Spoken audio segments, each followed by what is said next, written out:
திருச்சிற்றம்பலம்.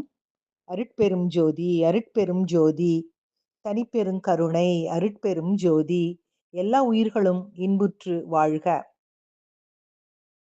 கர்மாவின் பலன்களாலேயே இப்பொழுது நமக்கு எல்லாம் நடக்கிறது என்றால், இப்பொழுது நான் செய்வதற்கு என்ன இருக்கிறது? எல்லாவற்றையும் கர்மாவே பார்த்து கொள்ளட்டும் என்று விட்டுவிடலாமா? அதற்கான பதில், ஒருமுறை ஹஜ்ரத் அலியிடம் ஒருவர் இதே கேள்வியை கேட்டார். மனிதன் தனது கர்மங்களினின்று விடுபட்டவனா, கட்டுப்பட்டவனா? அலி, உனது ஒரு காலை தூக்கு என்றார். அவர் தனது இடது காலை தூக்கினார். அலி, இப்பொழுது மற்ற காலையும் உயர்த்து என்றார். அவர் எப்படி உயர்த்த முடியும்? முடியாது என்றார். அலி ஏன் என்று கேட்டபோது, ஒன்றை உயர்த்தவே சுதந்திரம் என்றார். அலி, மனித வாழ்வும் அப்படியே. அதில் உங்களிடம் 2 கால்கள் இருந்த போதிலும் ஒன்றை உயர்த்த நீங்கள் எப்பொழுதும் சுதந்திரம் உள்ளவர். மற்றொன்று எப்பொழுதும் கட்டப்பட்டுள்ளது. கடந்த கால கர்மாக்களால் உங்கள் ஒரு கால் கட்டப்பட்டுள்ளது. ஆனால் மற்றொரு கால் சுதந்திரமாக உள்ளது.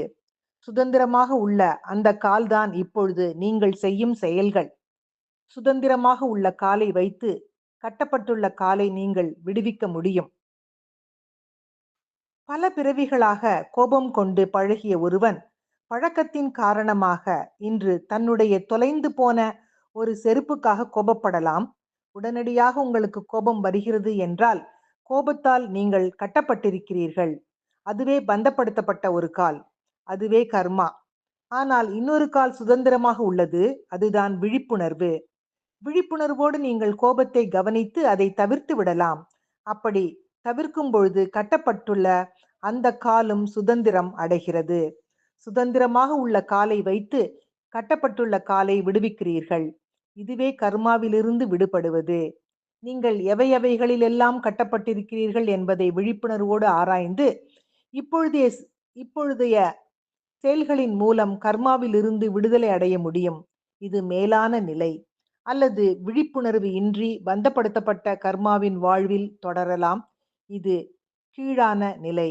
இப்பொழுதைய செயல்களின் மூலம் உங்களால் கர்மாவிலிருந்து விடுதலை அடைய முடியும். அவ்வாறு நீங்கள் செய்யவில்லை என்றால் சுதந்திரமாக உள்ள காலும் கட்டப்பட்டு விடுகிறது. 2 கால்களும் கட்டப்பட்ட நிலையில் நீங்கள் இருந்தால் அது நரகம். 2 கால்களும் விடுபட்ட நிலையில் இருந்தால் அதுவே மோட்சம் என்ற ஓஷோ அவர்களின் சிந்தனையை இங்கு பதிவு செய்து மகிழ்வோடு காலை வணக்கம் சொல்வது உங்கள் அழகம்மை சுவாமிநாதன். Happy morning.